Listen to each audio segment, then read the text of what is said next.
friends. Welcome back to the Wall Street Skinny. I'm Jen. I'm Kristen. And today we're here to talk about sex, drugs, and rock and roll.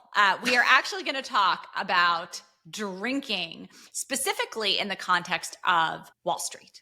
We are so honored today to be joined by one of our favorite reality TV stars. But before we introduce our guest, there was a really interesting article in the New York Post last night that said Gen Z is drinking alcohol far less than previous generations.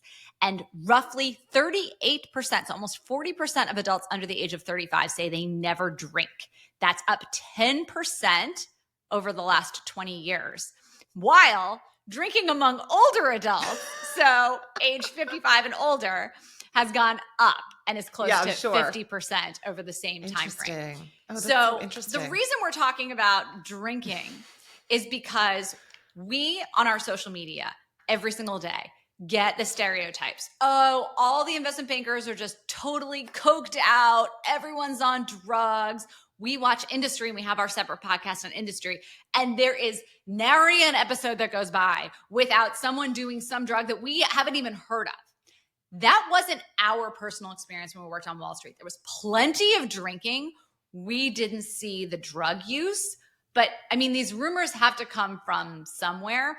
So we really wanted to get to the bottom of it. And we thought there's no better person to explore this topic with than Carl Radke, the star of Bravo's Summer House, who famously has been on a 4-year now. He probably has hit his 4-year sobriety anniversary since we recorded, a 4-year sobriety journey, who went through an addiction with cocaine and alcohol on the early seasons of the show, is now sober, and is now launching Soft Bar, which is going to be a non-alcoholic experience in New York City.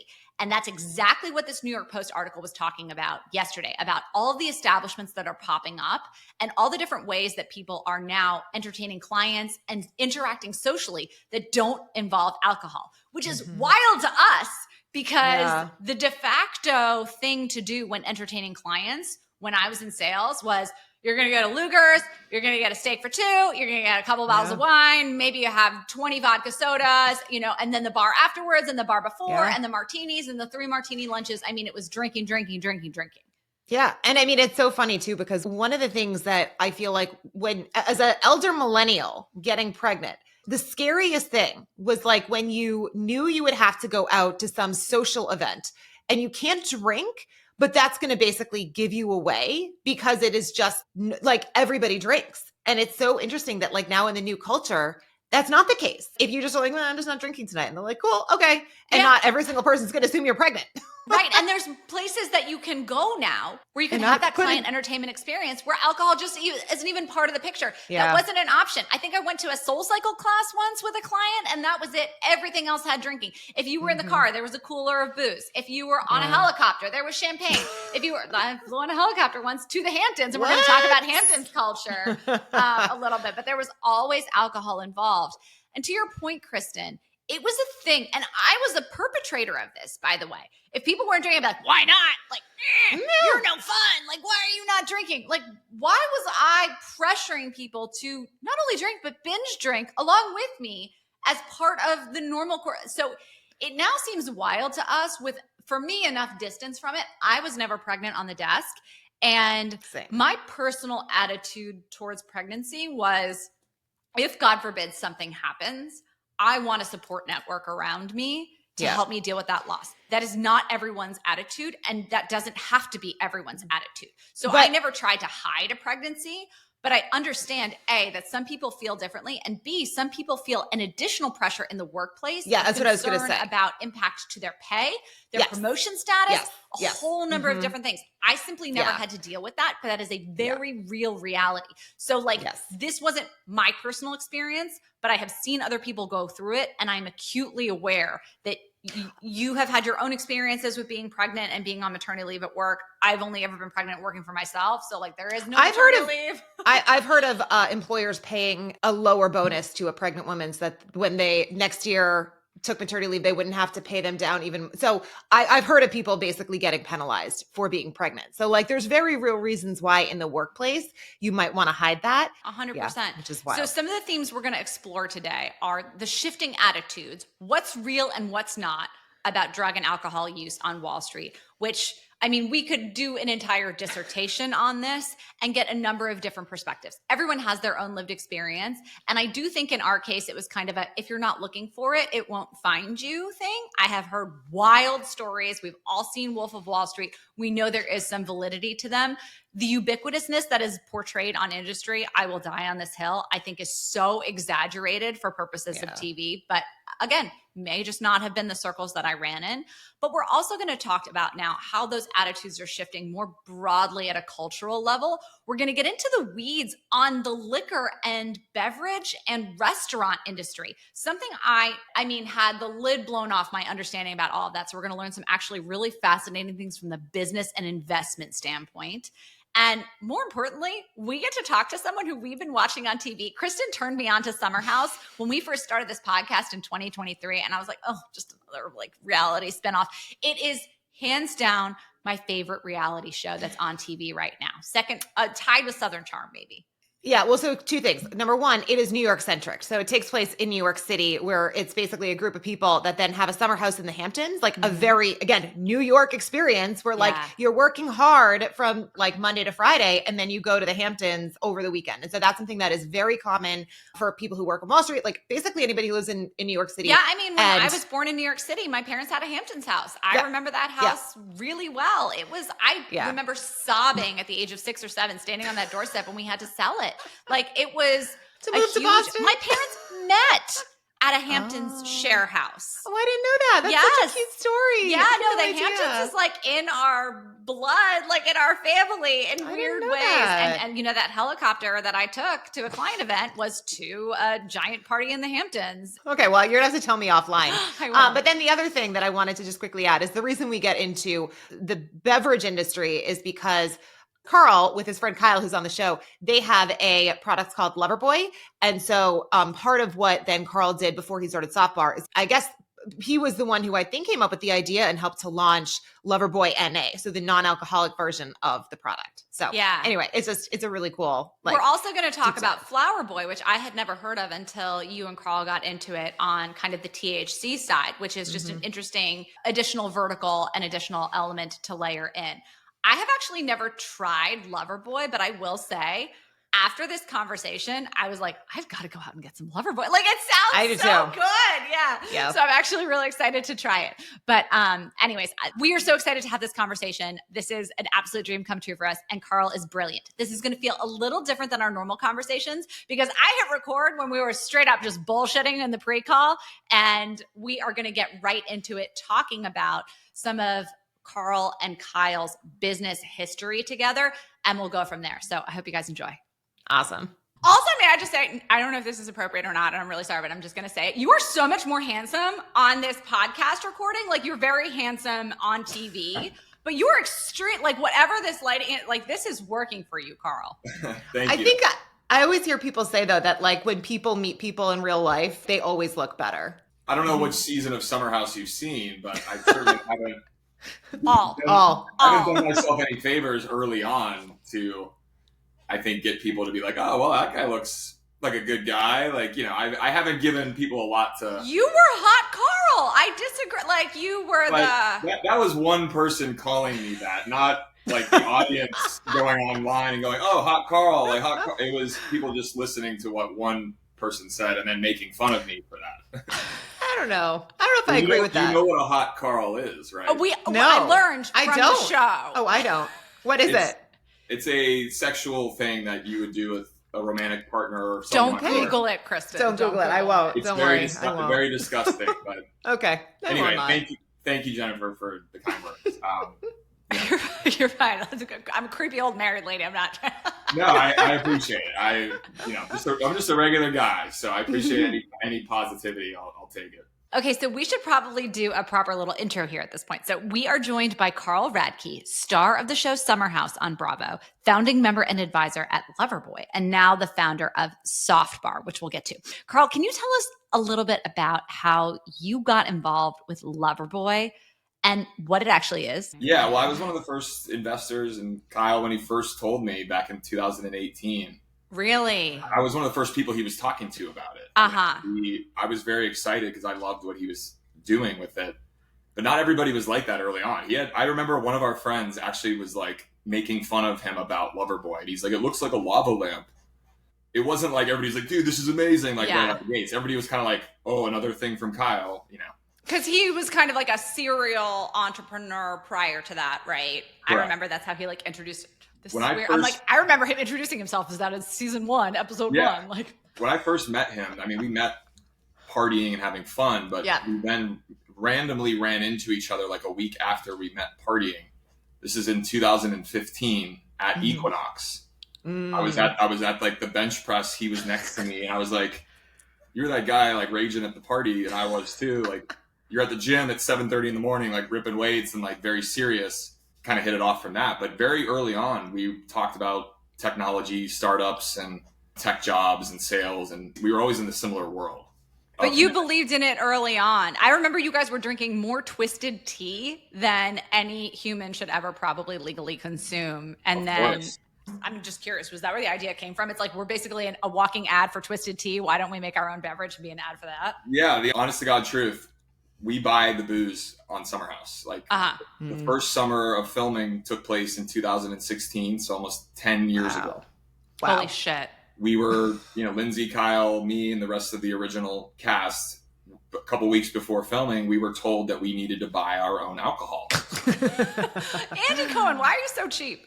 And that was actually surprising to me because I had just a perception that most reality, like Housewives, you just walk in and everything's provided for you. Yeah. And especially since, by the way, in the whole reality reckoning that's happened, that was being spearheaded by Bethany Frankel, it was like you're plied with booze and like encouraged to make a fool of yourself on camera. Like when I'm buying my own booze, I'm modest with booze. Like, yeah, I mean, I've never felt anything that Bethany. I mean, they've taken drinks out of my hands. Really?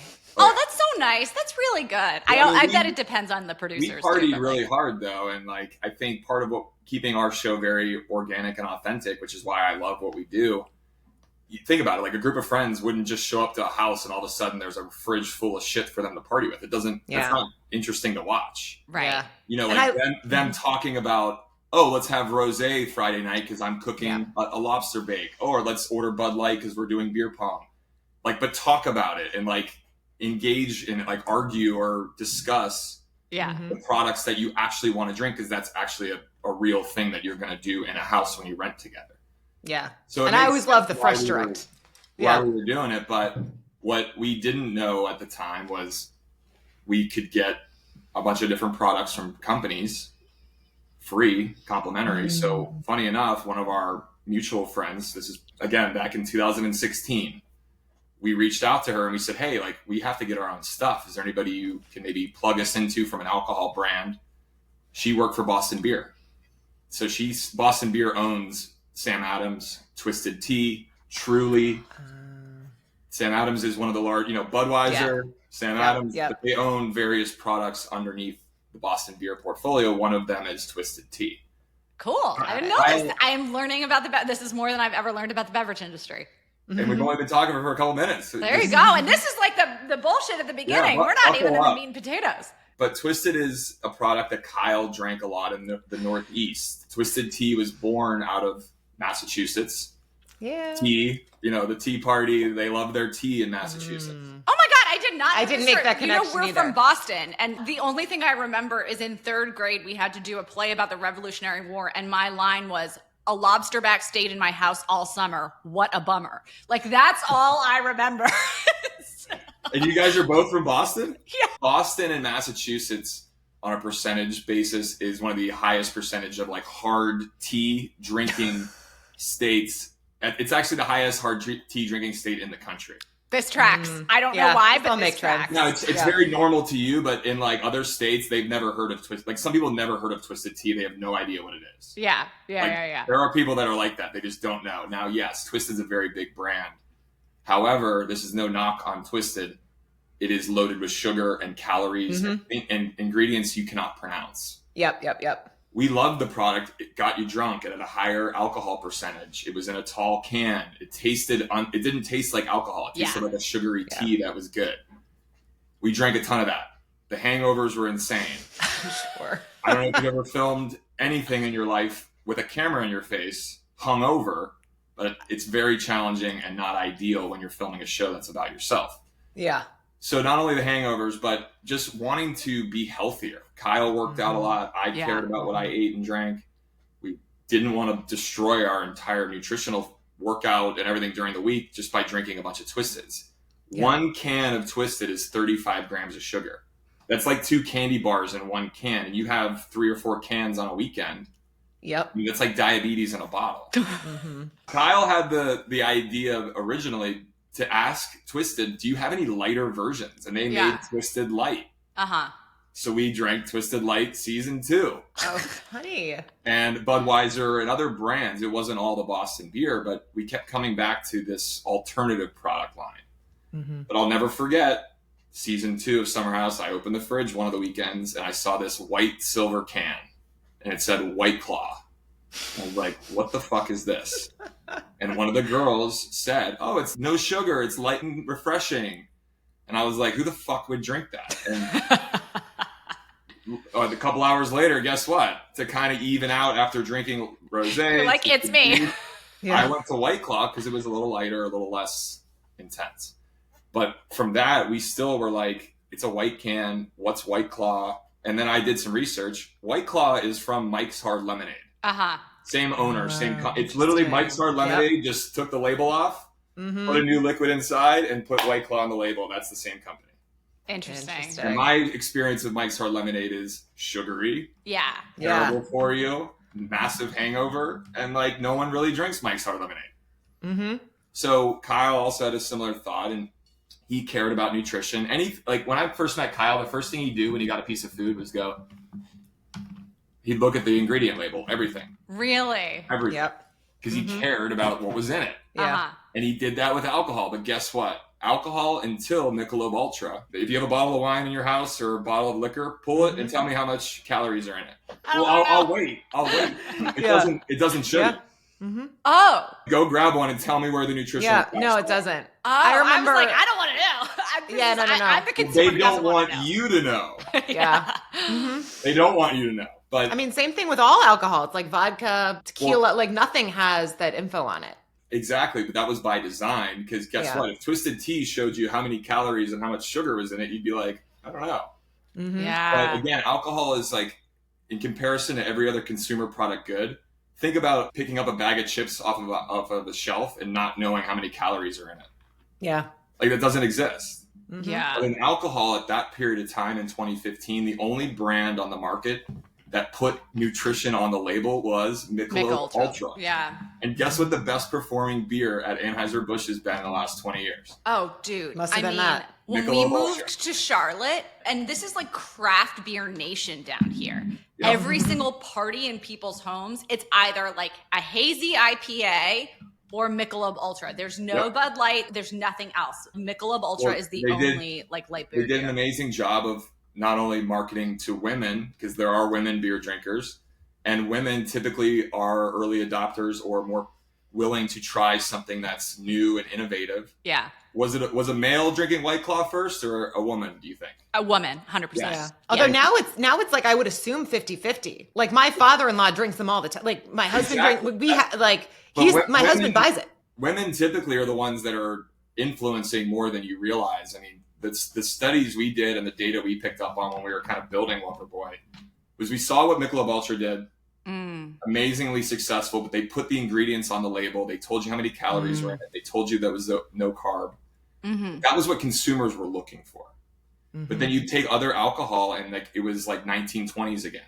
Yeah. Like, you couldn't read the label. So like, what if we created something that's healthier, fun, but also appeals to women? Because guess what? Ding, ding, ding. We're on a network that's the most watched network among women in the United States. My followers in social media, I have 93% women that follow my account. Wow. Is that right? Yes. That's wild. And that just speaks to the Bravo audience that we are, and it's an amazingly powerful audience. And Bravo fans, they go and support and they buy, but a lot of women aren't going to be buying a very bro-y, hard tea product. They would buy something that is light, refreshing, colorful, healthy ingredients, all those things. So we created something that not only would speak to women, but women are the ones who make purchases at the places where you sell alcohol. Yeah. 70% of sales at off-premise are done by women. Grocery stores, retail. Like a Total Wine or something like that. Target, Walmart. Yeah. Women are the ones making those purchases. And then you have a very bro-y dilly product sitting on a shelf. No woman's going, oh, dilly, I'm going to buy that now. I've never even heard of that. I don't even know what that is. It's one of the weirdest it's a Budweiser campaign that was very alpha male, bro. It missed the mark in my personal opinion. And I think we picked up on some of that was happening. And again, I'm speaking for Kyle a little bit too here, but we wanted to create something that was healthy, high quality, but fun and different, and spoke to the consumers that we were attracted to. One thing I am curious about, starting a business and featuring it on Summer House, where, again, obviously there's tons of eyeballs. Does Bravo try to take a cut of that? I mean, there is language in every Bravo talent's contract relating to any business or thing that they're sharing or opening up about on camera. But in the history of Bravo, I have never heard or learned of any company that has been so successful that Bravo then needs to exercise the language in the contracts. Right. Prior to Bethany, if you were Bethany and started a big ass company and it did really well, Bravo participated in very little of that. Yeah. Yep. It's the best of both worlds for Bravo and us. They want people that are participating in their programs that are willing to showcase their personal stuff, whether it's their jobs or their professions or their own businesses. And if it does well, it does Bravo well. So everybody asks me this question and I'm like, well, what Bravo business is everybody so concerned about for Bravo to take a piece of? Yeah. Well, it was more, again, I think it was the Bethany. Yeah, it was Skinny Girl. Yeah. I think that brings up an interesting point, because one of the reasons I like Summer House so much, Kristen got me into it.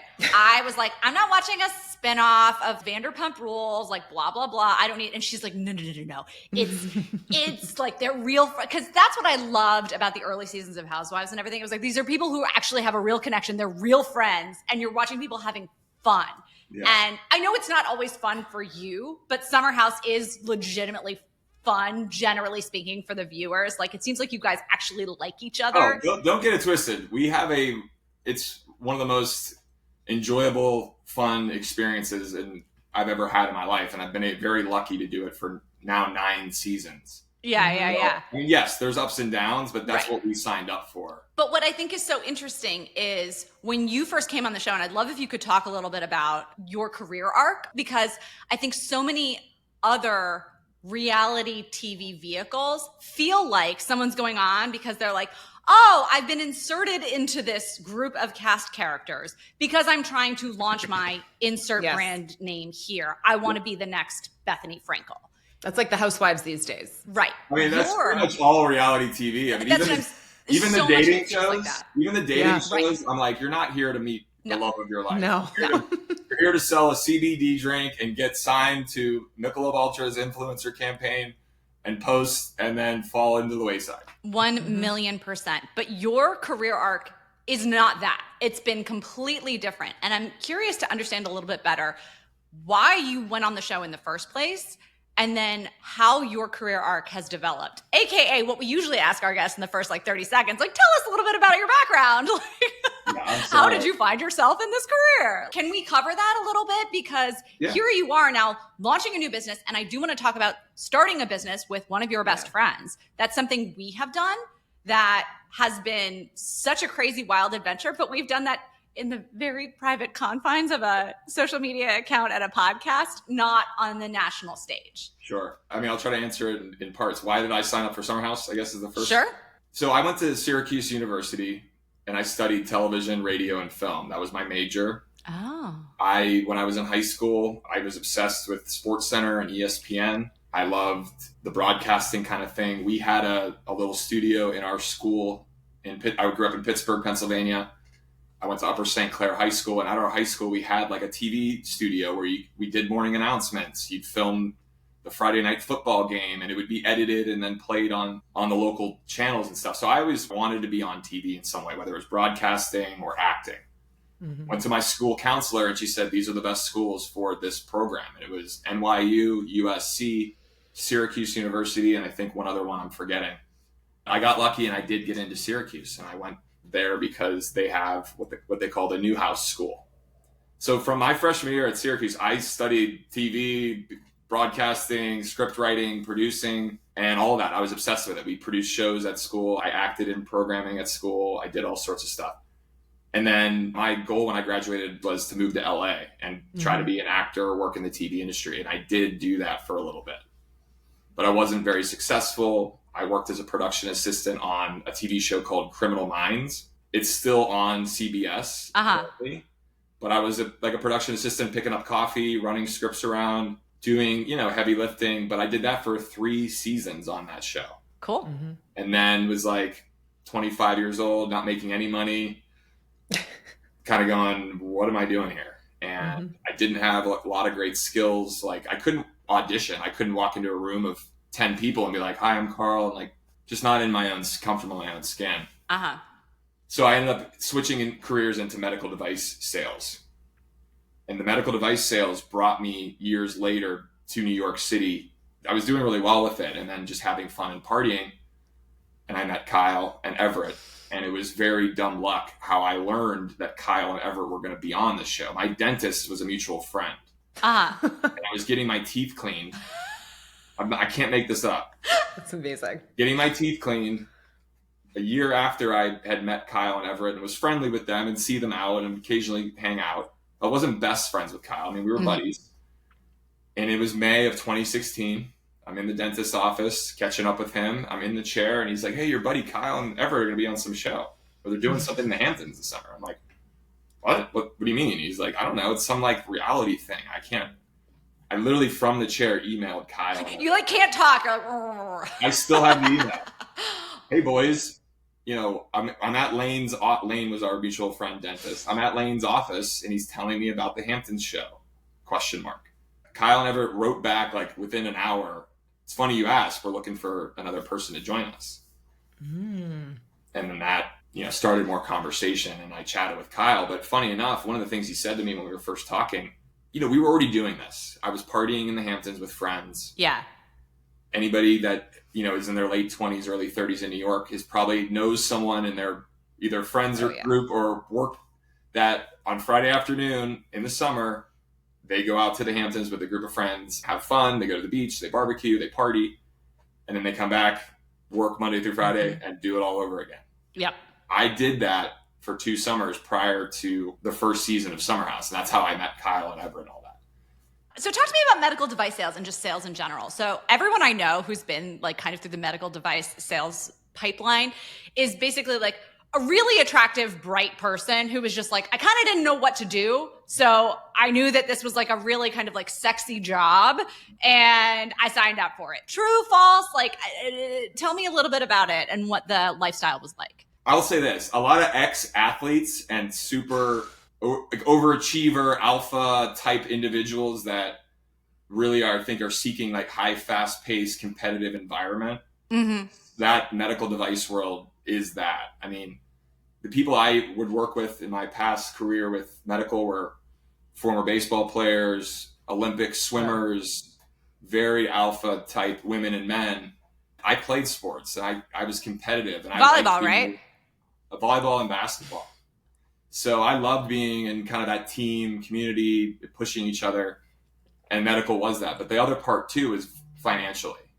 Yeah. If you worked really hard, you could make $300,000 a year, if at a minimum. And if you did really, really well, you could make $500,000 a year. But it was a complex sale, which to me, it wasn't selling shoes or cars.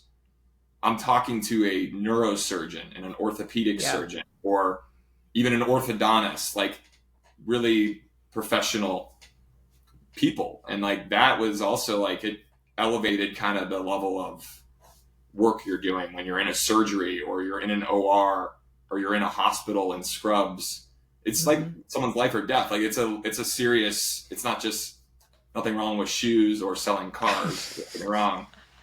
We need those just as much as we need surgeries, but it was a very intense kind of environment. I think some people want that. I think the financial gain and then the intensity of it all, for sure.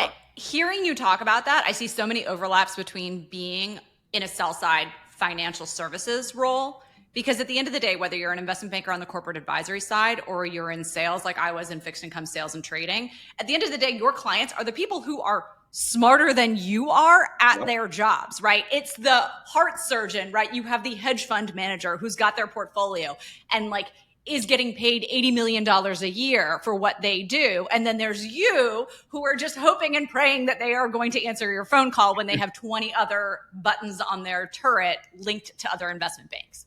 So I think that there's a lot of overlap. And I think that's why you also see a lot of the same type of personalities gravitate towards that role that you do to high finance. You see the Olympic caliber athletes. Kristen's brother, who, you know, was an investment banker, was an Olympic trial swimmer. Like it indexes along a lot of the same lines. To me, like I love that competitive nature. I found it to be a little intimidating in some of it, where you have such like a, you know, these doctors and very intelligent people who studied a lot. You had to really learn how to like really shut the fuck up, pardon my language, and ask a lot of questions. You couldn't be in an OR in your scrubs and be like, yeah, grab that instrument and use it if you don't know what you're talking about. So it was a really good practice in like learning and trying to like ask a lot more questions. And I learned a ton, but I also learned that this isn't what I want to do for the rest of my life either. You know, it was a means to an end. It provided for me what I loved about it. It was a challenge, and it forced me to do things that I didn't feel like I had in my toolkit. Yeah. I was good at building relationships, but I wasn't good at like closing. I was like the nice guy. Everybody liked having me around, but then when it came time to like get a big order or a big deal, I like wasn't able to get that. So I like needed to learn other skill sets, and I'm glad I did the medical device because you learn by trial by fire. You know, you get told, get the fuck out of my office a few times. Yeah. Is it commission based? Is it like a hard dollar commission payout? I had ones that were like a lower base salary, and then it was basically, you know, eat what you kill. Yep. So decent commissions. And then I had one actually in New York. I got fired after the first season of Summer House. I remember. From one of the jobs I had, and I went in to work at another startup, which was commission only. In the medical world here in New York. And I was in between season 1 and season 2 of Summer House. Oh my God. And that was actually really interesting because not a lot of people knew about our show still. So I was just kind of still doing my thing. But then we got picked up for another season, and I was like, I'm going to keep doing this. This actually makes me happy. Yeah. I love having fun with my friends. And Kyle said something to me very early on, which was, and I don't want to misquote it, but it was something to the effect of, and I love Kyle, we're best friends. Yeah. Dude, it isn't all about getting drunk. Like, this is a platform. He said to me, do you know who Bethany Frankel is? That's actually the only person I do know on this world. Because I wasn't a big reality. I watched The Jersey Shore. I watched The Osbournes. I think, you know, I was familiar with some reality, but I was not a big Bravo person. But yeah, Kyle originally was like, there's something more here with this. It's not just all about partying and being idiots. So speaking of partying, what was the client entertainment side of the job like? And what was your view of the partying lifestyle in New York and the Hamptons? Because this is something that we talk about like day in, day out on our social media. So much to say about this. Yeah, I'm so excited to hear what you have to say because Kristen and I, we feel like we are living in a different universe from the Wall Street that's depicted on TV. Everyone is like snorting cocaine in the bathroom and then running and like closing deals. And we're like, this is never in a million years. Experience, right? We never had that experience ever, but it doesn't come from nowhere. Like people aren't just like pulling this out of their ass. So I'm so curious, what was your experience like? What did you see and what did you kind of participate in? Well, I mean, like I got excited when you were talking because it twofold. I mean, obviously I worked in this medical device world where the client entertainment relationship component was like the biggest part of it. Yeah, like hitting your quota and hitting other things, but you knew you had to entertain, you had to get on the goodwill of certain people and you need to build relationships, but every other company was doing the same thing. So it's like, what golf course you taking them to, what steakhouse, what bottle of red Opus 1 are we opening tonight and putting on the company credit card. For me, at the time, I'm really good at that stuff. Like I liked that and I enjoyed it, but it was like it hurt me because I'd take it to the end. You know, we'd go out with clients. I'd spend all night partying and drinking, bottle service. I'd expense things. The next morning, the calendar's still there, and I was hungover or not performing. So it would lead into my next days. But for me personally, like, you know, I started to use Adderall to try and, you know, get focused after a big night. I certainly have friends that work in finance, and they didn't experience what you did. I think it depended on kind of the role they had within a bank or at an investment firm. There was like a reckoning in Wall Street. 2008. A friend of mine worked at Deutsche Bank at the time. Yeah. And I mean, listen, the shit you read about, that's what was going on. Now, I don't know if he was, you know, sneaking away or doing stuff during the day or whatever, but clients at night, strip clubs, bottle service, I've heard those stories for sure. Really? But I think within where I live and the world I was playing in, not to make it about the addiction or sobriety piece, but like a big part of my job felt like I had to get drunk with my doctors or take them out, because that's like how you win them over. Yeah. Jen was in interest rate sales. So she was in the same situation where she was going out, having to take out these hedge fund clients, go out with them. And she would talk about, she's like, and then the next day you wake up and you feel terrible because it's a huge part of it. And it's one of those things where I'm not sure if the culture is changing. And so this is, again, obviously we want to get into soft bar and kind of like where you see some of the stuff going. But I mean, back then, I don't think you could be sober unless you were really good at your job and or also pregnant. in sales. What was that? Or pregnant. Well, that was that like the too. only excuse.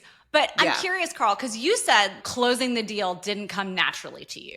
Do you feel like you used drugs and alcohol and were the last person out when you were entertaining to try to almost make up for that in a way? That's something that I experienced. I had a lot of anxiety being in a sales role. I was like, I have imposter syndrome. They're going to realize I'm a fraud. They're going to realize I don't know anything. But if I'm out with them until 3 a.m. and I know all their deepest, darkest secrets, then like maybe they'll like me more. Like, I don't know why that twisted thinking would occur, but I would always be like, I have to stay out the latest. I have to, you know, we have to make it a wild night every single time.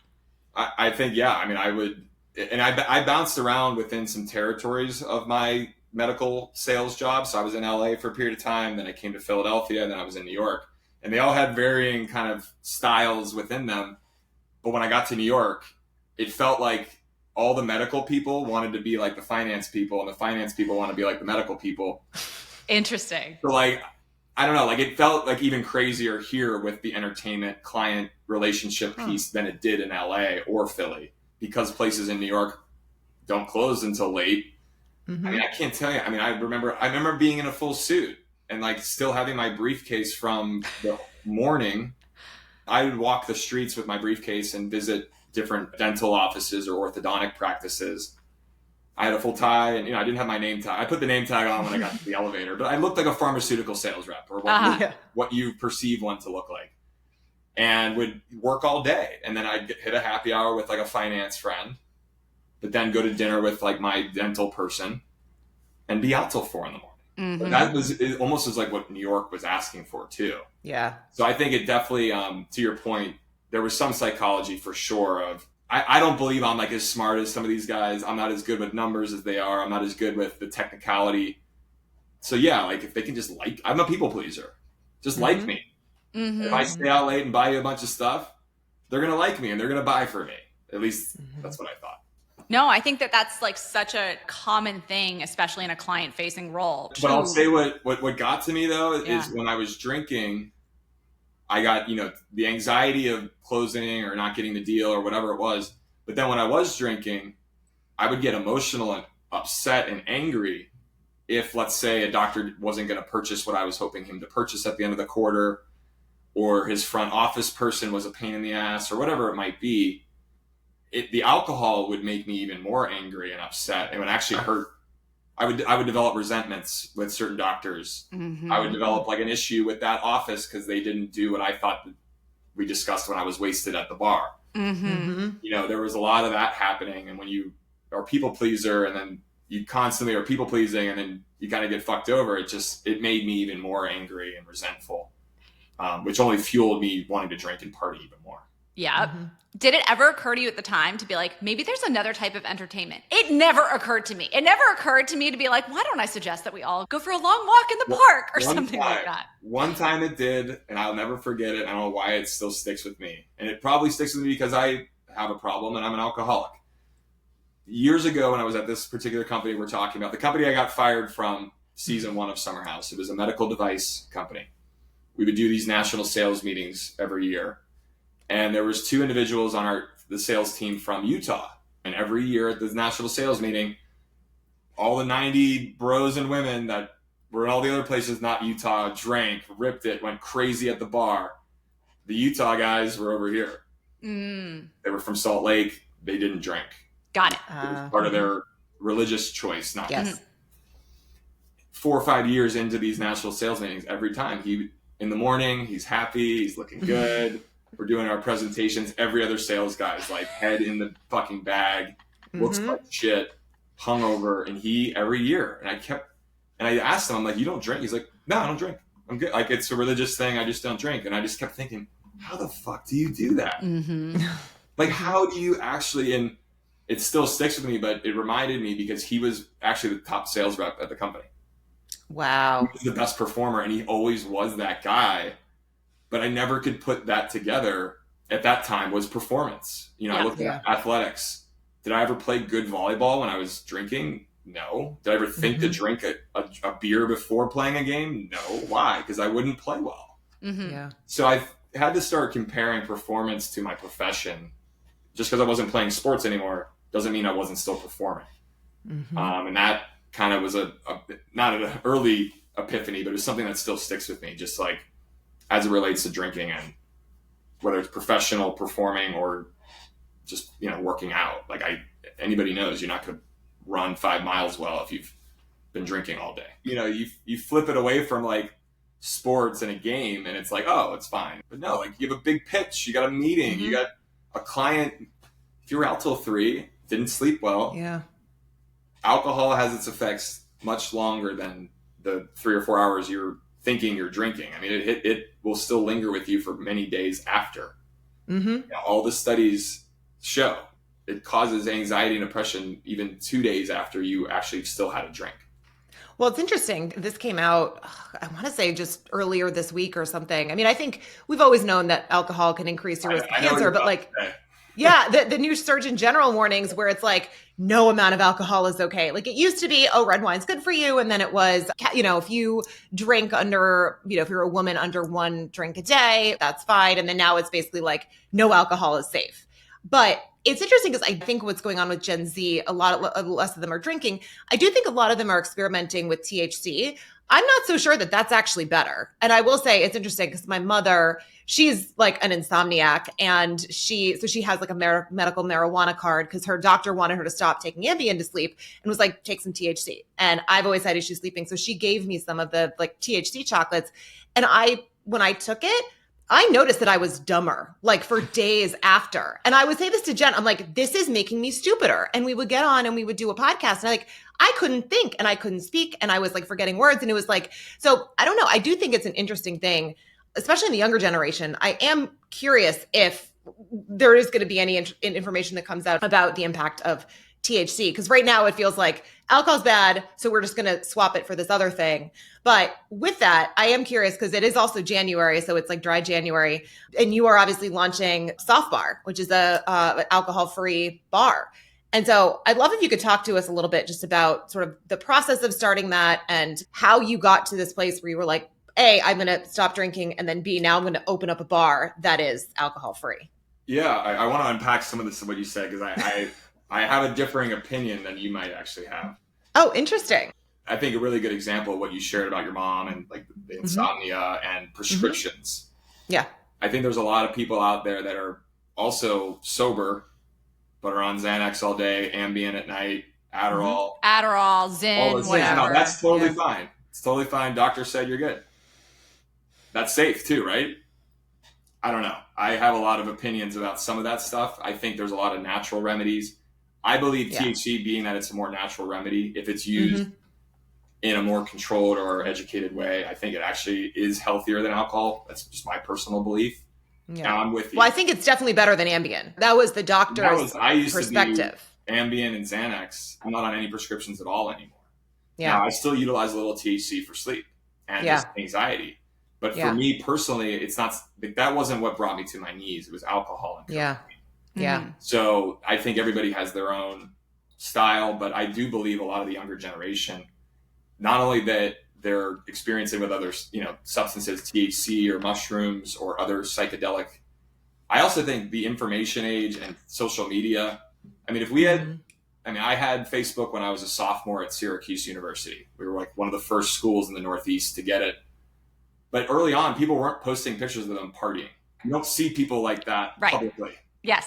Unless you were watching MTV The Grind or Spring Break. Or Real World. The Real World. You don't see people fucked up or under the influence. And I think the more that social media has become insanely popular and everywhere, the younger generation, you don't want to be seen publicly. They're like, that's not a good look. No.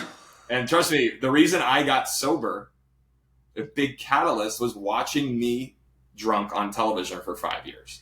Mm-hmm. I mean, the embarrassment and shame and guilt I still have in this very moment from shit that I did 5 years ago, but it was on TV and I see my face and my body and like how I'm speaking, how I'm handling.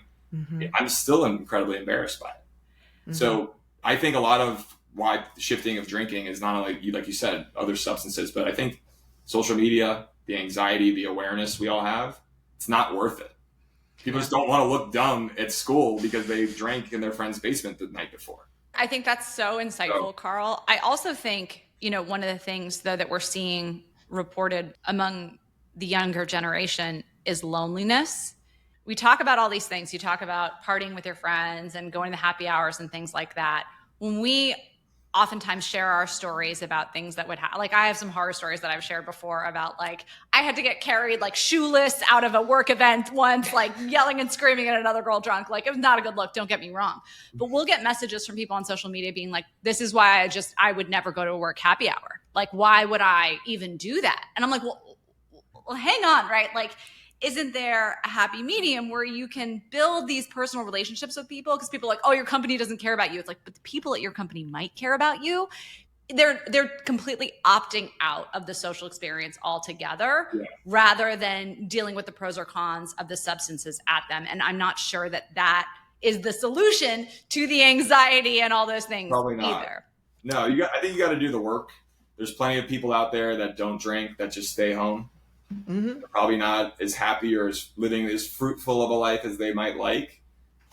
But again, everybody's on their own journey. Now for me, like, I've worked a program. Like I work the 12 steps. I go to AA, I raise my hand.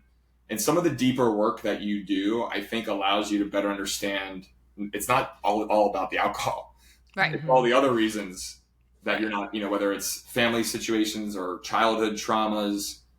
There's a lot of things that people aren't willing to unpack, but they can live a very, as I say, dry drunk. You can not drink, but mentally you're drunk. You're not doing Interesting. I've never heard that before. Yeah, it's a big term kind of used in AA, but here we are in dry January and there's a lot of people that are trying new things or trying to experience. What I'm trying to do with Soft Bar and trying to create something is I want to create a space where anybody can come regardless of how they describe their relationship with alcohol. Mm-hmm. The number is actually 30% of Americans don't drink any alcohol at all. 30%. That's huge. And that's not including like really children. High. Like, well, here's my theory. And I don't know exactly what the theory is, but this is mine personally. Yeah. 30% of those people, think about it. The quiet people, the people that don't drink, they're at home. They don't care. They just are used to the fact that this is the way it is. Yeah. You don't drink alcohol in the U.S., you chill at home. 30% aren't loud because it's just the way it's been. Mm-hmm. Now, the other percentage of people that drink one drink a day, the drinkers are loud. Mm-hmm. Think about it. Yep. How many drinks does it take until you realize you're like, wow, everybody's really loud all of a sudden? Yeah. But that's what alcohol does. So I believe if we show these 30% a space that they didn't even know was available to them until now, and you invite all the other people that are looking for these kinds of opportunities to take a break, to supplement the day, take an hour off, this isn't a sober bar. It's a mindful consumption cafe and bar. And my whole thesis was, where do you drink non-alcoholic drinks? Coffee shops. Yeah. And guess what a coffee shop does at 3 p.m.? Closes. Close. Yeah. What do you do from 3 to 12? You have no other option. Or go to a bar and drink water. Yep. But I wanted to create the inverse. This is actually another thing that connected me to the idea of soft bar, but it wasn't until later on. But 2019, I got hit up by a friend of mine who was starting a co-working membership thing. 10 restaurants in New York you would have access to Monday through Friday from 7 a.m. to 3 p.m. for $100 a month. Why? Because you have a space that sits empty. It's empty, yeah. And it's like, why don't we create a coffee and bar experience, but then add in this third space element where you can come by yourself, come with a friend, come with a business partner. And it says a lot about you now of where you're going to meet someone. Whether it's on a first date, a business meeting. You're not going to tell a potential, let's say we're back in medical sales, hey doc, come meet me at Marquee tonight. Yeah. Yeah. Wait, is Marquee still open? It is. That's not a great example. Hey, It's come back around. No, that's great. You know, Marquee maybe has this, lived many lives. high-end martini bar, and like maybe that would work. But that says a lot about who you are when you're asking that doctor. Meeting at a coffee shop, great idea. But we are going to be an elevated premium, but more than just coffee. But also there's nothing more depressing than like a Starbucks at 6 p.m. You're like, why are you here? Like, it's just, you're just here to use the bathroom. Starbucks they just hired a new CEO who's from Chipotle, Brian Nickel. Yeah. And I've been saying this anecdotally for the last 2 years. I mean, I've heard it, but like their coffee, I don't drink coffee personally, but Starbucks coffee sucks. People say that all the time. And guess what? You've got a former barista here, Kristen. I don't know. You got to weigh in. Hold on. Brian Nickel, the CEO of Starbucks, said this in an open letter on their website. Our coffee sucks, and no one likes to hang out here anymore. And I go, well, those are my two theses for when I'm building at Soft Bar. Yeah. You want to go somewhere that it's clean. I mean, most Starbucks in New York are full of homeless people. Oh, gosh. They're dirty. They're awful. Now, yes, I will go in and get little egg bites or a breakfast sandwich and be really happy with that. They have a good product. But you don't want to hang out there or sit there. No. So it's just, I think what I'm trying to kind of create is redefining where you get together with people. It doesn't always have to be with alcohol. I think that's such an important thing, because as I think about what I wish I'd had when I was in my 20s and entertaining, or when I think about if I were to go out and make those choices now, there's always that thing of, oh, like, what am I going to order? What if I don't want to drink tonight? Like, what if it's a thing? Then is it a thing? Are they going to think I'm pregnant? Like, as a woman too, there's that added element.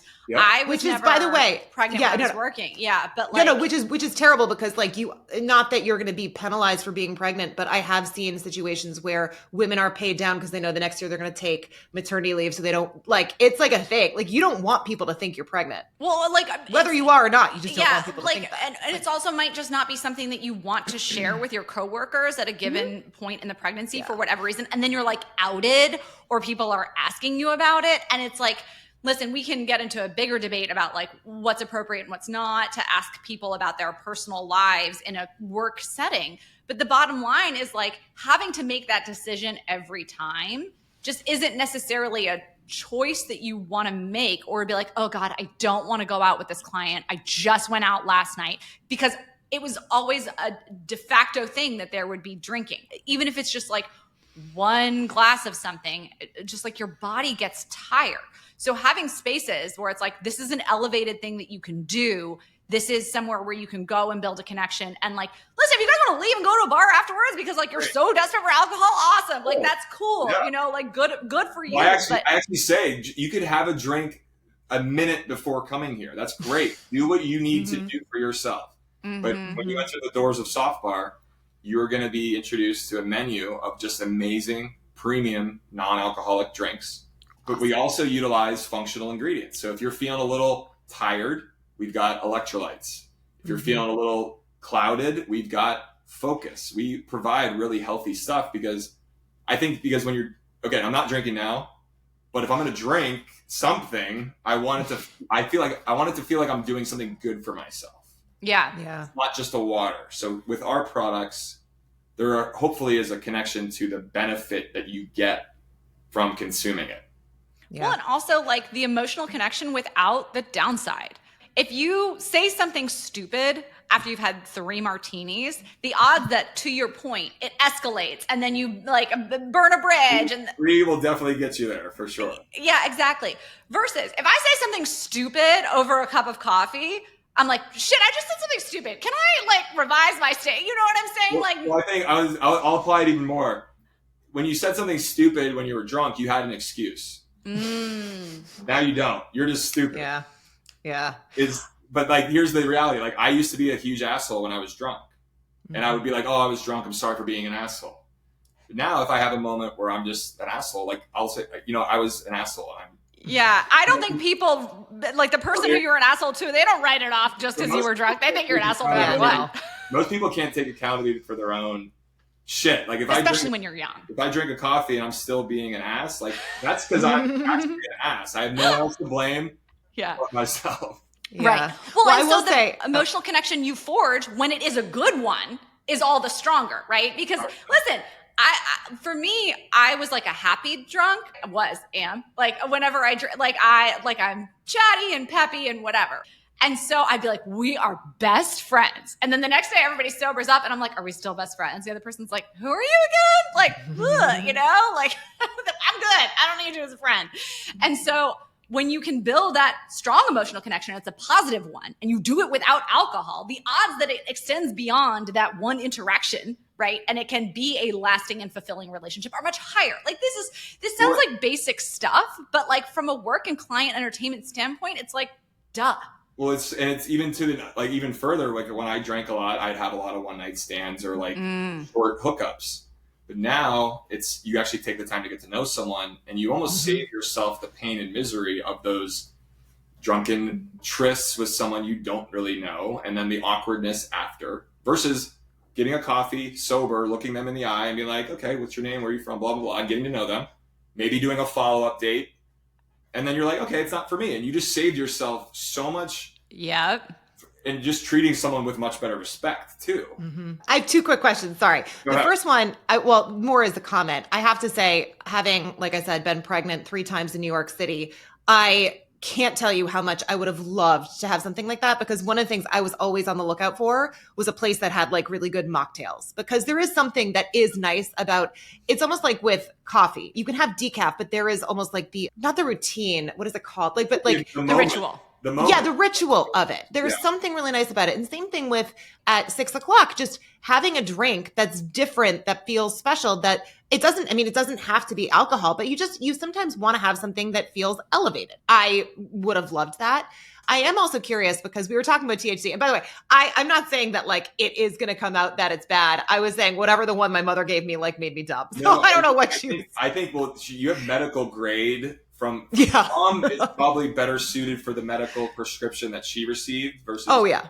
Yeah. I think if you went to a doctor and actually said, this is what I'm struggling with, you could be prescribed the THC. Yes. She was right for you, not the one that your mom was prescribed that you took. 100%. Well, because again, to your point, this is like my very rudimentary understanding of THC. There's like the upper and the downer, and like there's so many different types. So whatever the one she gave me like was not great. But I actually am curious. It's called indica, which it was indica. They joke in the couch. Yes. Oh, yeah. 100%. But I'm actually also curious because as THC has become legalized, and I saw that Loverboy does have the THC, like very low dose, like microdosing THC. Are in bars, is that allowed to also like serve those types of drinks? Is that the type of thing that you would also consider adding? Because it's funny, I'm in like an Upper East Side moms group, and I've seen a whole bunch of people like, I want to do dry January. Does anyone have any THC or even like mushroom, like microdose drinks that are non-alcoholic? So I'm curious if that's something you're ever going to add, or if this is like purely just clean, and also what the laws are. Do you need like a special liquor, like not liquor, a THC license? Like how does that work? Right now, the laws are very gray. I mean, there's the hemp bill, which was passed. There's been a lot of like people, it's basically a Delta 9 derivative of the THC or hemp that people are utilizing in beverages. Bodegas here in New York, if they have a CBD license, could sell like the canned THC beverage. Outside of that, it's still like a gray area. Like I have not found a bar where you could walk in and sit down, order some wings and be like, I'm not drinking. Can I have a THC something? I have not found that. Now, I'm not looking for it either, but I feel like you'd hear about it more. I mean, I look at menus all the time, but that's going to change, obviously. I'm just waiting for Starbucks to start doing THC and mushrooms in their drinks. I know. Like, why wouldn't they? But I think here in New York, especially, you have these bodegas that sell the canned THC stuff. We at Soft Bar right now, because of the legality of it, we are not going to participate with it until it's a little more clear. Yeah. I could see a world where maybe we would serve it, but one per person minimum. Yeah. My belief is, with our Loverboy product, I've tried it. I'm sober, but I still use some THC. But that is for me, I'm sober. I don't have a problem with that. For me, it was alcohol and cocaine that were my issues. Now, in my recovery, I've been very comfortable utilizing some THC. So I did drink some of the Loverboys this past summer. And for me personally, a full can I felt way more than I was wanting to. Interesting. But again, I like feeling everything because I'm sober. Like I want to feel connected to my body. And I think at a certain point, you can almost be out of your body. Now, again, everybody responds differently. Now, if I took a couple sips of Loverboy, I had the best time ever and moved on. Yeah. But if you're drinking like 5 cans of Loverboy, like it's going to change your experience. So at Soft Bar, we want to be about being mindful. So ingredients and products that make you feel good or aren't necessarily mind altering. There's a lot of different camps now. I love THC products. I think they're amazing. And I think a lot of people in their sobriety journeys should absolutely look at THC as an alternative. There's plenty of people that are sober out there that smoke a pack of cigarettes a day and drink 15 cups of coffee. Is that healthy? So there's a lot of different stances. But right now, Soft Bar is not going to be serving THC products out of the gate. It's something I'm looking at very closely. I could see us serving or selling just canned drinks to go. Yep. We're going to have a little retail footprint at our space. So, you can come in, have a great coffee, sit down, work on your computer, and you could look at our retail and be like, oh, that's a cool 6-pack. I'm going to buy that and go home now. So we're going to capture some of the retail experience. And we could maybe feature Loverboy for a particular period of time. And it would just be for sale, and you'd have to drink it back at home. Makes sense. I just wanted to create a space where at any time of day, anybody could come and feel completely comfortable. And I wonder, thinking out loud, if you have a room at Soft Bar full of 100 people, all 4 cans of Loverboy in, that's a different experience, I think. Yeah. It'll be fun. 100%. It'll be cool. Yeah, it's just a different, it's a different product. It's a different bar. No one's going to be angry. You might have some people that are just really stoned and really happy. Yeah. But Loverboy is an amazing product. Like I'm actually really pumped. Kyle brought that idea to me last year. Was telling me about what he was thinking. And Loverboy is a social soda. And again, remember we were talking about Into Couch and Sleepy and that. Yeah. The Loverboy, the design of it was, yes, a little low dose of THC, but also a little bit of caffeine, L-theanine, which helps reduce a little bit of the anxiousness. And then lion's mane, which is a mushroom, healthy mushroom, that provides a focus, but calm focus. So you're getting that THC buzz feel, but you're not going to be like in the corner sleeping. Yeah. Because the whole point of being social is to be social, not be in the couch. So I want to create something that you're not just going to bed after, you're still having a good time with. Right. Okay, back to your previous comments about relationships, romantic relationships specifically. So given the timing of this podcast, we're recording this on Monday, January 6th. We all know that there was a very high profile breakup within kind of your Bravo sphere. So Paige DeSorbo, one of your castmates, recently broke up with Craig Conover. We saw... I thought you were talking about me actually for a second last year. No. Although is this not me, or we'll happily torture you about previous breakups that you've been through. I'm sure you haven't talked enough about those on other podcasts. Never once talked about it. But also in other Bravo franchises, there have been some very, very high profile splits recently. Kyle Richards, Dorit Kemsley, all of these names. And one common theme throughout these breakups is sobriety. Craig recently went on like a bit of a sober journey, I believe. Kyle Richards has been sober. PK Kemsley has been sober. We kind of glibly, and I don't want you to take this in the wrong way, joked that like in some of these relationships, when people sober up, maybe they look at each other and say like, you're not that interesting after all, right? I'm curious to get your take about what the shift has been like within the reality TV sphere, where you also operate as a business person, about changing attitudes towards drug and alcohol use as it's depicted on reality TV. Yeah, I mean, first and foremost, it's really hard to be in a relationship publicly on a reality show, regardless of addiction or not.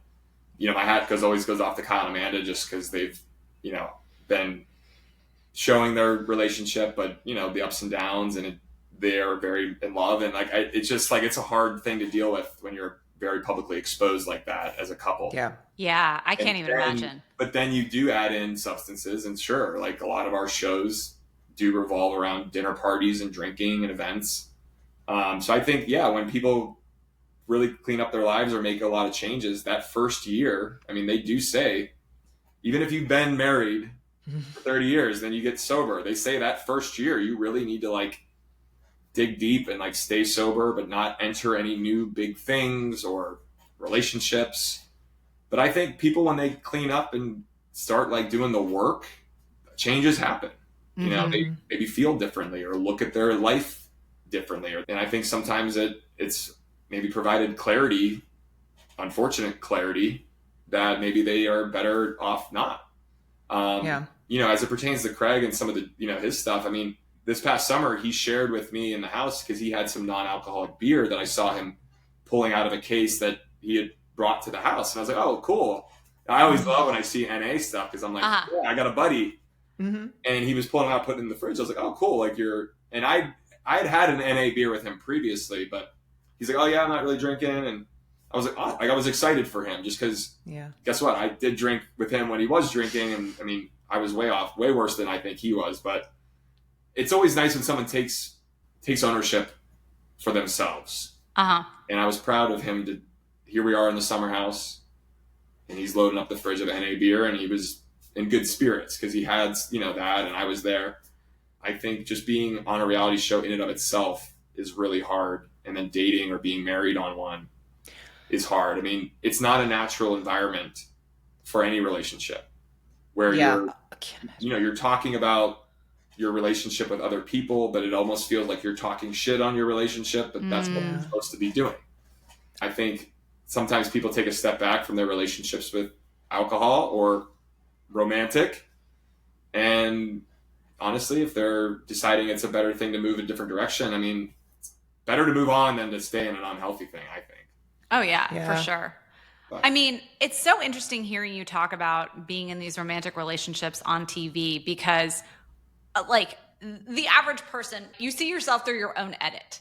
Like when we're going to edit this episode, it's going to be like, oh, I said something stupid, cut that out, like whatever, right? You're seeing yourself, and your life story is being told through someone else's edit. I think that must be, how do you even let go of that and say like, you know what, whatever you choose to show, I'm okay with that. Like that's going to be my storyline. Is my reality. I mean, I don't actually ever say the E word. Really? That's because that's not a thing. I mean, they've protected me. They protected all of us. They've made me look really good. They've told an accurate story of what I've given them. And if anything, I've given them way more that they could have utilized in different ways. That's so heartening to hear, actually. Yeah. I flip my thinking on it, because it's easy to place blame. Oh, the edit, I'm not that way. No, you're exactly who you are on that TV screen. But what to the audience is, there's more about you that is not, you're not aware of. Yeah, I can be a dick. Yes, I have, you know, a short fuse sometimes when I haven't had a good night's rest, or I'm hungry, like whatever. I'm making up examples, but that's human. Like, we're all human. Like we all have our shit. So I don't know. It's just kind of my personal take on it. But the whole point of what we're doing is for people to watch, engage with it. So when the comments and the hate, or whatever you want to describe it, I just call it interactions. Yeah. Whenever that stops, it means your show's not working anymore. Yeah. Every comment that comes in is actually someone who is watching. And that's a reminder that something is... People care. moving. That's true. But also, the people that are saying, whether it's negative or anything, for the most part, something about myself is reminding them about something within their self that they do not like at all and struggle to deal with. Yes. And for a lot of folks, it's a lot easier to point than go here. And I'm an easy target, and that's fine. Let it all out. I will write back to a majority of the hate comments. You have a safe place for hate here. Bring Interesting. Bring it. Like, it's, what are we accomplishing? Like, I know you don't like me, but you really are having a harder time with something in your life. And that, I really pray for you, and I wish you all the best. How much of that is your wearing the producer and like, you know, having studied TV and film hat of being like, this is how very little it's designed to be interacted with? And how much of it is also like your business sense of saying like, hey, listen, you interacting with the show is part of like this implicit contract between me as part of this production and you as the viewer. And like, it's supposed to elicit emotion. And like you said, you know, if it doesn't, we're not doing our job. Yeah. I mean, I someone recently told me to look at it like that. I wasn't always that way. You know, I certainly will read a comment and it throws off my day. I got one the other day that really upset me. And like, it still happens. I'm not going to sit here and say I got this bulletproof armor on. I've learned from a lot of other people in the Bravo world of how to navigate the hate or the comments or whatever you want to call it. And a lot of people have been very supportive of, and just be like, dude, like look at it like this. Think of it like that. But I also, being on Bravo for this long, you just learn a lot, and I ask questions like how this works. And I mean, I watch episodes of Summer House. What do you think I'm looking at when the episode comes on? I look at the commercials. What companies are buying ad space on Summer House? So interesting. No, but that's how this works. How does this show make it onto the TV screen? Yep. Those people that buy the 30-second spots are the ones paying for the show. Look at the brands and the companies, because that's what gives me excitement about where we're at with our show is whether it's Uber Eats or I'm just throwing out random brands. Yeah. Like, that's cool. Like, we're connecting with a really... Or is it like a psoriasis drug? Or like or like a geriatric diaper brand. Carl, who are your biggest mentors that you look up to, both in the Bravo universe, but also in the business world? Like, who are you looking to as inspiration and guidance and mentorship? I mean, Tony Robbins has always been someone that stood out because I did attend his 7-day seminar, Date with Destiny. Oh, cool. I did that back in 2020 before the pandemic started, early in January. And I was just beginning to like really say out loud, I have a problem. I'm really struggling.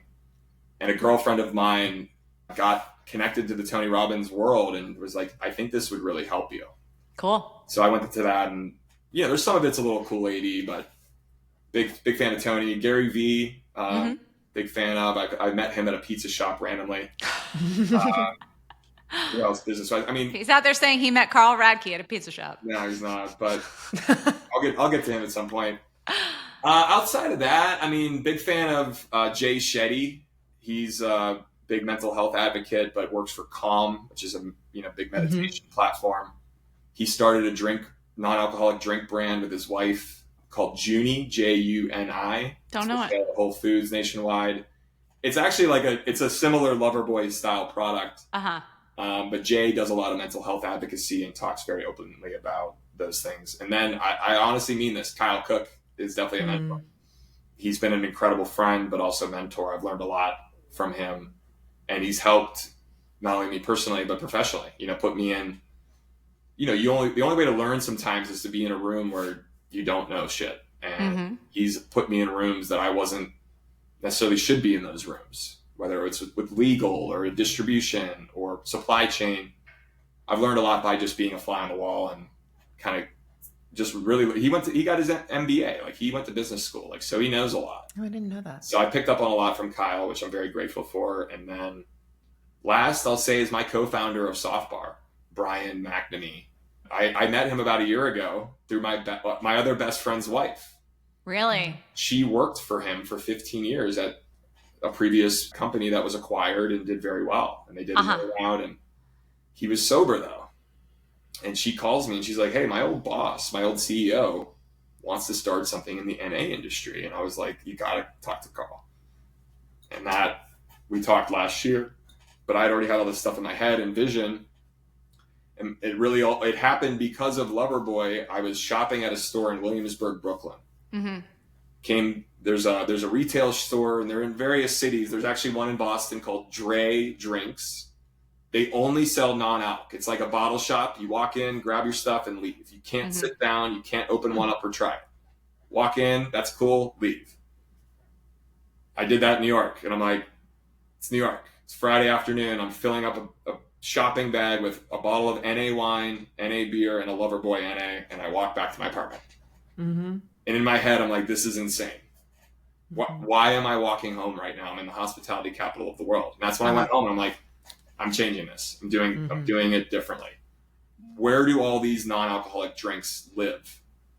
Besides the fridge at your house or at a bottle shop where you buy it and take it home. Because they're not at the bars. They're not at the restaurants. The grocery store. I mean, like that's... And that's not a great... You buy it, you can't taste it there. Yeah. You don't know what anything smells or looks like. You got to buy it and trust or buy it online. So my thesis was, I want to create a 4-wall space where you go to drink the best non-alcoholic drinks.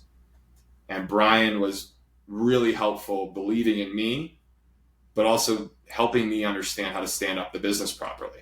We have the trademark on Soft Bar. We're the first company in the United States ever called Soft Bar. Congrats. Thank you. Pumped. And we wanted to stand up our corporate identity the right way, and our legal, and our just all of that. And I don't have all that figured out, but he helped me, and we've helped each other and all that. So I know I answer your questions very long-winded. So. No, I love it. It's so cool hearing your perspective. I'd love to know what it's like founding a company now with someone you met a year ago relative to being a co-founder with your best friend of however many years, 10, I remember the best years. Friend question early on, because I know the two of you have been having a lot of fun, but I'm sure, it's not easy. It's rewarding. But I'll start with Kyle and I. I mean, listen, I always looked up, like I said, Kyle's a mentor to me. I always looked up to him business-wise, and I always loved the way he looked at consumer product goods. I always loved the way he looked at tech. He always wanted to combine tech and product, and I've learned, like I said, a lot from him. I didn't even think about it at the beginning. I just loved Kyle. I believed in what he wanted, and Amanda as well. And I'm like, let's just do this. But after about a year and a half into it, me and him, actually, I remember the conversation. It was in the Summer House, season 5, the COVID season. Oh, God. I woke up one morning. I had a Slack message from him. I had a text. I had emails. I had a missed call. We had Instagram messages. We had TikTok messages. Like, everything in our world. But the only thing we hadn't done was like literally face to face, like, hey man, like, how are you? Like, it was just all business. And like, we were attached to the hip, and it's great. But if you hit up Kyle, you hit up Carl. It was like, and I love that, but there was no separation. Yeah. And it became very, like, I'm sure for you too, there's maybe a period of time where you just kind of want Kristen back. And not skinny Wall Street, this, that, this guest, this question. We'll get there eventually. We'll get there. I don't know. For us, we're probably so small. By comparison, maybe it's because we're still so early stages. I think smaller, but like, it would go from Kyle and I would be on a Zoom call at 9 a.m. together, be on a business call at 1 p.m. with Bravo. 5 p.m. me and him are on Andy Cohen, Watch What Happens Live. Yeah. After we're at a mutual friends of ours dinner, like, we're best friends. We're involved in everything. But when you're doing business and stressful, fast-paced, competitive industry like alcohol, it just was hard. I mean, and then I got sober in 2020, right? Sorry, 2021, and Kyle was incredibly supportive of that. But working in an industry and not consuming that product was very confusing for me. I struggled with being so passionate about what we were doing, but then here I am holding a product that I literally cannot consume. Yeah. So, it was hard, but I will say communication is important, but make sure you travel together. Kyle and I were able to travel last summer together twice, Portugal and Italy for a wedding, but we were able to spend time as friends. Yeah. Right. And I still think about it because we didn't walk into an Italian bar and everybody's like, where's Loverboy? Why aren't you doing a meet and greet here? And we're very lucky for that. But it was just Kyle, Carl, and Amanda.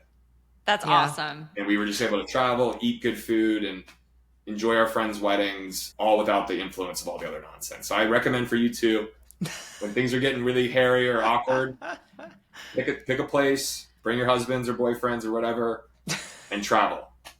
Yeah. I'll bring my husband and my boyfriend. The one difference with us is we don't live in the same city. So like we have such separate lives. Whereas to your point, you guys were living in the same place. And then also with Kyle, I mean, he's married to Amanda, who I know works with him. So that's like a whole other dynamic that I don't know, Like, imagine if you both like worked at the same financial institution and then we're doing this. Yeah. And then you were neighbors.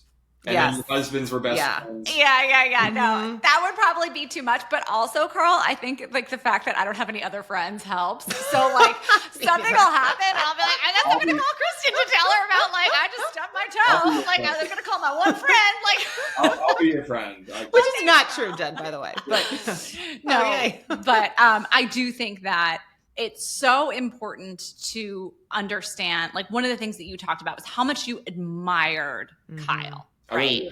And I think having admiration of your friends is actually such an important thing that people don't think about in their friendships. And also having admiration of your coworkers. I'm reading Adam Grant's latest book or whatever about the givers and the takers and all that stuff or whatever, right?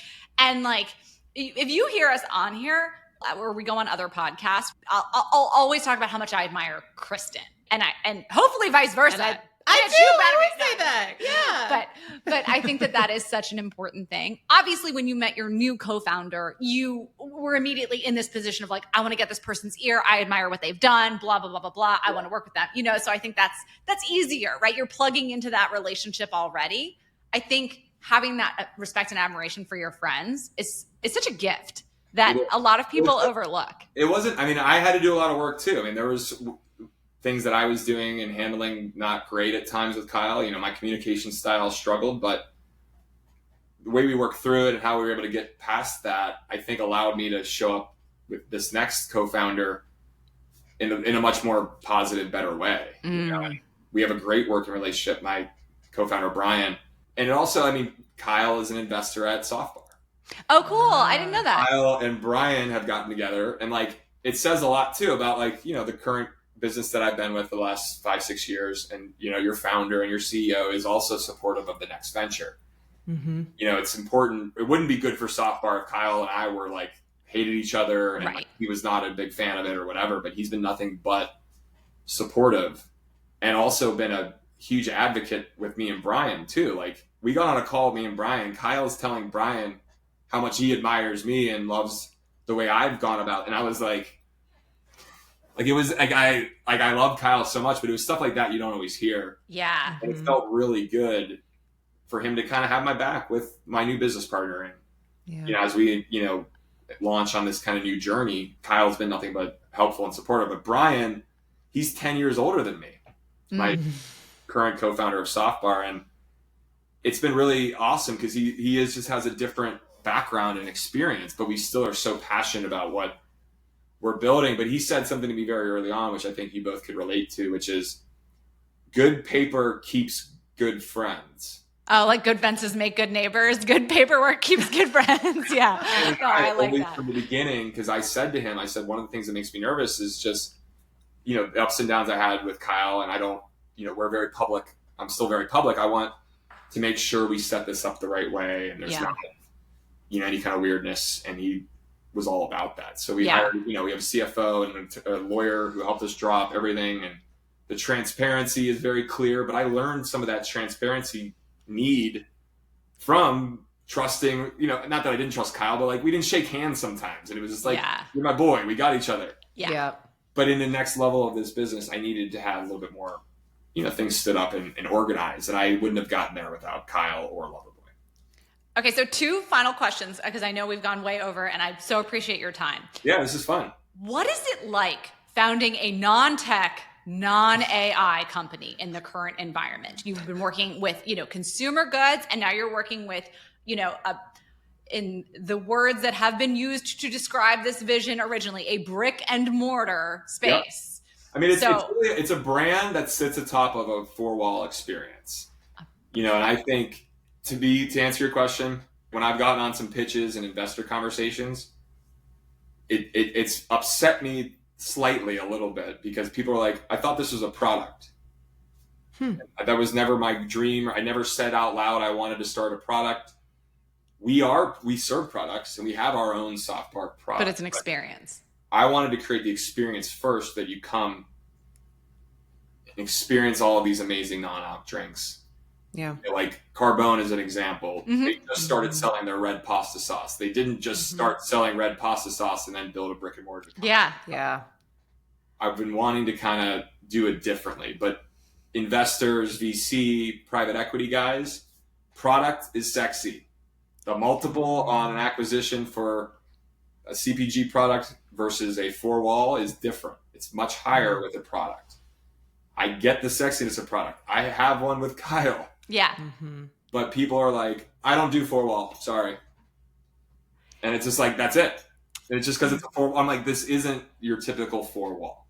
Yeah. But it feels like, to your question, tech or AI or like, if you're not one of those three, you're like, it's not that exciting. Even though what I'm doing, I believe if you're the product investor, you're giving your money to that product. And guess what that NA product brand is going to do with your money? Take that money and invest it in a place where you can go consume it, like soft bar. So the money's coming back to me in one way or another. I would prefer it come to me first. Yeah. Because we believe if you're a new NA product, you need to be at soft bar to be relevant or to launch. Or to that makes a ton of sense. Yeah. I mean, you're going to be the premier space for it. When are you guys opening?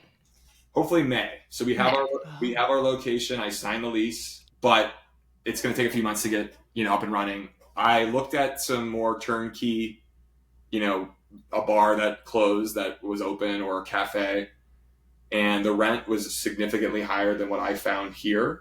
And there still was going to be a build out cost. So I found a very low rent opportunity, but also allows us to have our offices and creative space. It's like a loft that sits above. Cool. Everything. And then 23-foot ceiling, huge garage door. I love that. It's when you walk in, this is again, another part of what I was thinking. I was like, I want someone to walk in here and go, I don't care what you sell here. I want to hang out. I just want to be here. Yeah. Exactly. Yeah. That was and where in the city is it? Williamsburg, Brooklyn. Nice. Yeah. So we're on the edge of Greenpoint in Williamsburg. There's a lot happening in this section of Williamsburg, like the William Vale Hotel and the White are kind of the staples. But Suit Supply, Kith, Brooklyn Brewery is building their brand new headquarters. Oh, cool. We have Danny Meyer, who's the Shake Shack. Yeah. His daughter started a business called Cafe Pana. There's one on Irving and Gramercy. It's very popular. It's basically gelato and espresso. Huh. Like separately, but like a very popular concept. Yeah. She's done really, really well. Obviously, she knows a thing or two about running some things because of her dad. But they have one next door to us. Oh, cool. And then across from us is a Michelin-rated restaurant called the Rule of Thirds. Sounds like a good location. I'm no real estate expert, but... Fun little fact, I'm not supposed to say this, but one of the reasons I got the space I got was because, guess what? I looked at it. I liked it. I told the broker I wanted to learn more. He calls me and he's like, we can't do it there. I'm sorry. I'm like, why? He's like, there's no liquor license. You're like... And I'm like, oh, man. I don't need one. I don't want one. I never, ever want a liquor license, ever. I'm never drinking again in my life. I don't want liquor license. Yeah. He's like, why? I go, I'm not selling any alcohol. And he goes, okay. Also, as a real estate agent, like your real estate agent should have known this. So that was something that was pretty interesting with the opportunity we had was it's such a unique business model that I don't need an alcohol license. That's awesome. So yeah, that's absolutely brilliant. In Williamsburg, there's a lot of wellness. Bathhouse is right around the corner. Vital, which is a rock climbing gym that looks like an Equinox. Vital's putting one on the Lower East Side. A lot happening over here that I think you guys need to come and check out at some point. Dude, we would love to host the first Wall Street Skinny live event at Soft Bar in New York this spring. So just planting that seed. Doing live recording. We're doing a podcast studio up in the loft as well. Oh, cool. No way. And then we're going to have TED Talk style events. We're not doing trivia night. It's going to be like having like a Wall Street Skinny podcast live in our space on a Wednesday night with your audience, a really cool menu. We can have some music. Love it. We could do a lot of different things. So I would consider it done as far as we're concerned. All right, Abby, put them on the calendar. Sorry, last quick thing. I also feel like you are hitting this at such an amazing time, just with the cultural conversation about alcohol, with what's going on with Ozempic and a lot of people starting that, and then also giving up alcohol. And there's so much conversation about just how even that is going to transform how people eat and drink and how it's affecting alcohol sales and all that. So, I mean, I feel like the timing is awesome. No, thanks. I mean, I wish I was that smart or had like a better lucky than smart, Carl. a magic 8-ball. All I know is the day, once I like really realized that I needed to stop drinking, and then it was about a year in, and I just started looking at it from the other side, and I'm still blown away by like Madison Square Garden, water. That's it. Unless you want a sugary Pepsi, because it's a Pepsi contract arena. There's no Coca-Cola there. So Aquafina, which is the worst water. Oh yeah, New Jersey Tap. Madison Square Garden, the world's greatest arena. Drink water there if you don't drink alcohol, because that's all they have. Yeah, that's so. crazy. To your point, I'm just insanely surprised. I will say, I know I'm right deep down. Like what I'm trying to create, it's flipping people's thinking a little bit. I haven't invented anything new. I'm just combining concepts and removing a significant ingredient, alcohol. And I just feel like it's like insane. The U.S. Surgeon General, the amount of articles. But guess what's really removed that? Consumers are just not purchasing. And when you have these big ABI's numbers, big alcohol brands are going, starting to trend down from a stock market. But I just feel like these big brands, they're now realizing that they don't have anything new to offer. So it's like, I'm curious to see what's all going to shake out. I still feel like there's a product bubble that we're entering. Non-alc is certainly very popular, but there's too much non-alc and nowhere to drink it. Yeah. That's my bubble. And I think where we're sitting is perfectly aligned. Yeah. The amount of people that sent me that U.S. Surgeon General article. I bet. Hundreds. Yeah. And I'm sure. I've been saying this to people for 3 years. Yeah. Like, I just can't believe it's all happening like right now. But then I like seeing the other side of it. They're the people that are like, oh, anti-alcohol is, alcohol people are actually really upset about all this. And I'm like, I never said alcohol's bad. I just want to create something where you don't drink it. But now all this shit's coming out that it gets horrible. And I'm like, sorry. Yeah. Again, I think that I'm excited about going to Soft Bar. Also I don't get out much. I'm lame, but I'm excited about going to a place like Soft Bar in a way that I haven't felt excited about going to a new restaurant or just another bar. Cause it is just the same thing. And I do think that it's not about going to something because you don't like alcohol. It's the proactive seeking of a space with a certain experience. And I think that young people, especially more than ever, they want to spend their money on experiences. They don't want to spend it on things. They don't want to spend it on that temporary, and they want to make those investments in their relationships and in those moments that they have that they can make memories and that maybe they'll remember the next day because they aren't having free martinis. I don't know. No, I think you nailed it. I'm excited for, I'm very lucky the position I'm in with, I've been on a television show where I've showed my up and downs. I've, very publicly stated I got sober and shared those kinds of up and downs after. And it's all like the culmination of everything. And it feels just exactly where I'm supposed to be. But I feel very lucky that I have the access and the platform to really tell this story more. But I just want to see other people succeed and other businesses like this do well. I mean, there's so many people that are trying to do something similar. And I'm like, please do it. Yeah. Let's go. The rule of threes, Nike, Adidas, Reebok, McDonald's, Burger King, Wendy's. You can apply it to basically every major awesome thing.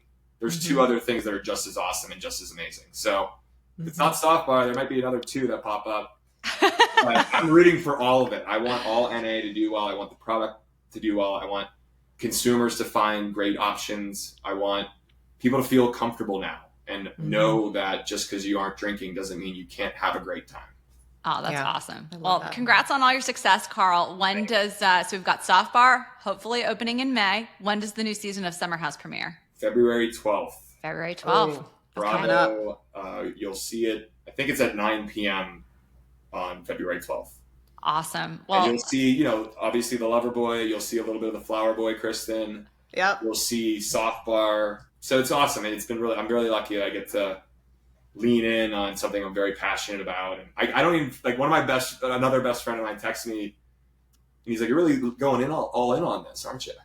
And my response is, I'm like, I'm not even trying. Like, this is what I just live this. I care, I breathe it, but I don't even feel like I'm working half the time. And that's so good. That's awesome. Well, congratulations. Thank you so much for spending this time with us. Yeah. It was so cool getting to chat with you. We'll have to meet in person at some point and have you over to the Soft Bar space. And congrats on all, your success, albeit it sounds like you're categorizing it as small and not, but from what I can tell on my side, it looks like you guys have blown up. So, oh, you're very kind. Well, thank you so much, Carl. If I can help blow you up a little bit more after this, that would be cool too.